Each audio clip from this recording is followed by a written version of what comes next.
بسم الله الرحمن الرحیم. امروز 4 دی ماه 1404 ایران سیماکاری. ببینید هر کمچی که میزنید اون دو تا فلزا که به هم مخوره داره میسوه. خب کتف و کمر و استخونای با اون داره میسوه و درد میگیره. جالب‌تر وقتی میشه که میری دکتر میبینی دولت بین بنده دم قطع کرده. نمیدونم به چه علت، ما نمیدونیم روز به روز بدبختی ها داره بره، بدبختی ها بیشتر میشه. خدایا به دادون برس. دولت مردان خود نمیدونیم کجا هستن.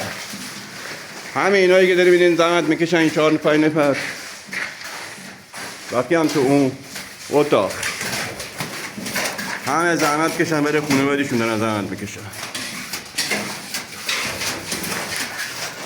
حسنی هم خانومش میریزه بیمش قطع، من بیمم قطع، هیچ فایده هم نداره.